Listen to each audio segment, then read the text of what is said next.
Nicholas Hoult, star of Renfield, shares thoughts on Nicolas Cage. During an interview at the premiere of Renfield, which sees Cage as Dracula, Hoult explained why he was giddy to be working with the National Treasure actor. It really was one of the most bizarre scenarios of my life, glancing over and seeing Nick Cage dressed fully as Dracula. Hoult said of seeing Cage in the role, "It doesn't get better than that, so I was really giddy most of the time on set and had the best time working with him."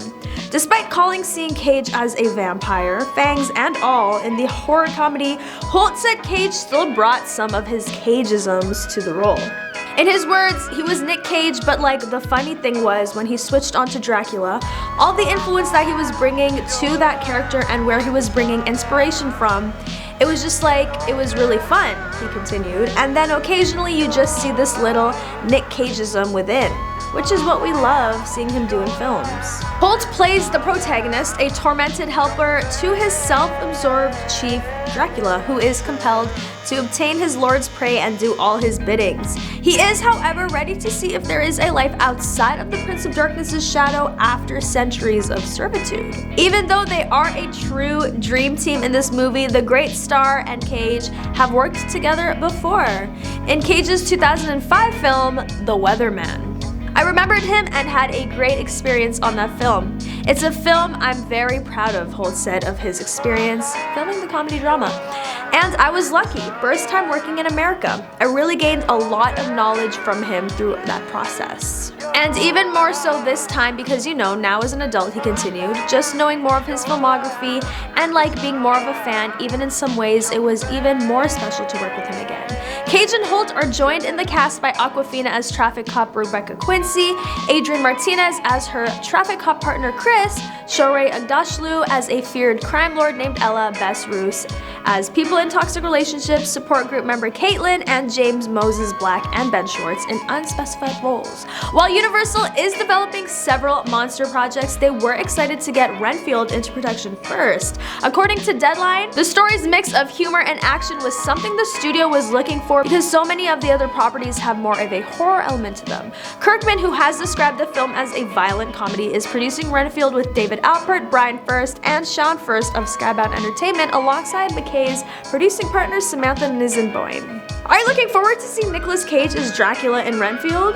Let me know in the comments. Nicholas Hoult has played a lot of memorable characters that have given him critical recognition, like a zombie in Warm Bodies, the vain Robert Hawley in The Favorite, and the spiteful Peter III in the Hulu series The Great.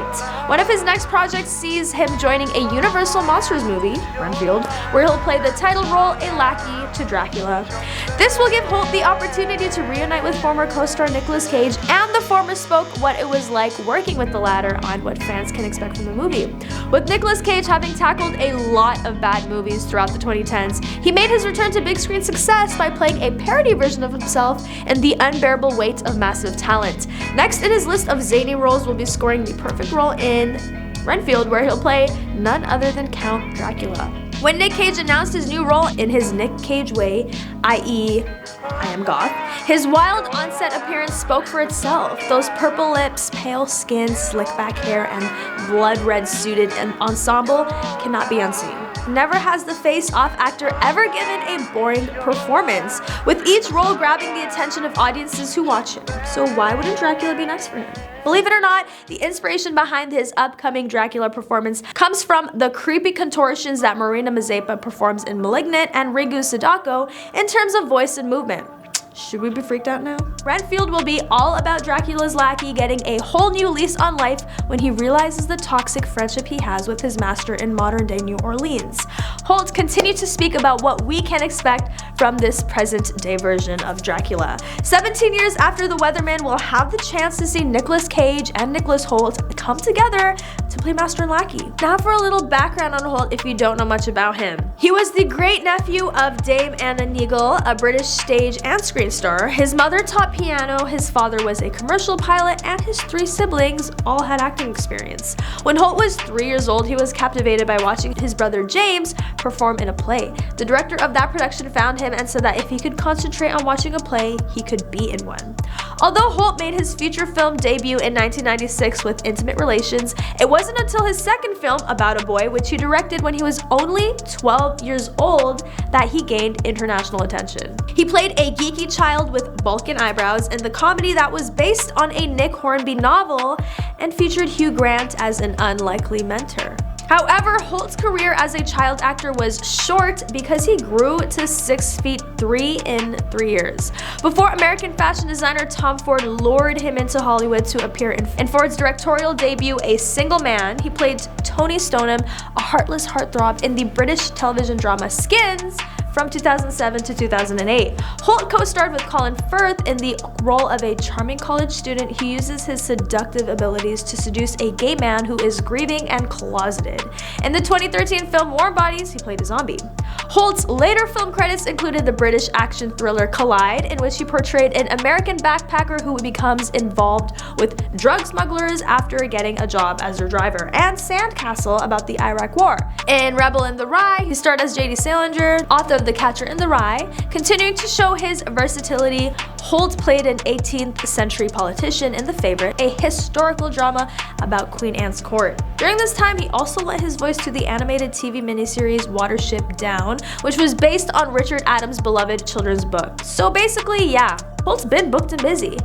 Hoult's credits from 2019 included the biopic Tolkien about the early years of the famed writer, and the following year he appeared in The Banker playing the frontman for two African-American entrepreneurs in the 50s. And now in 2020, Hoult returned to television with the debut of two series, The Great, a fictionalized dramedy about the rise of Catherine the Great and Crossing Swords, an animated comedy in which he voiced a peasant who becomes a squire. He then played a killer hunting a young boy in the action thriller Those Who Wish Me Dead. In The Menu, Hoult portrays a pretentious foodie. Let me know which one of your favorite Hoult movies are, please, in the comments below. I need new movies to watch. Since breaking onto the scene with About a Boy, Nicolas Hoult has had standout roles in X-Men First Class, Mad Max Fury Road, The Favor, and more, but every actor has that big role that got away, sometimes more than one. While speaking with The Guardian, Nicolas Hoult revealed some of the major movies he tried out for, including The Batman, Top Gun Maverick, and Mission Impossible 7. In his words, he says, "I screen tested for Batman and didn't get it. Screen tested for Top Gun, didn't get it." Nicolas Hoult said, "Then I got the call from Tom Cruise.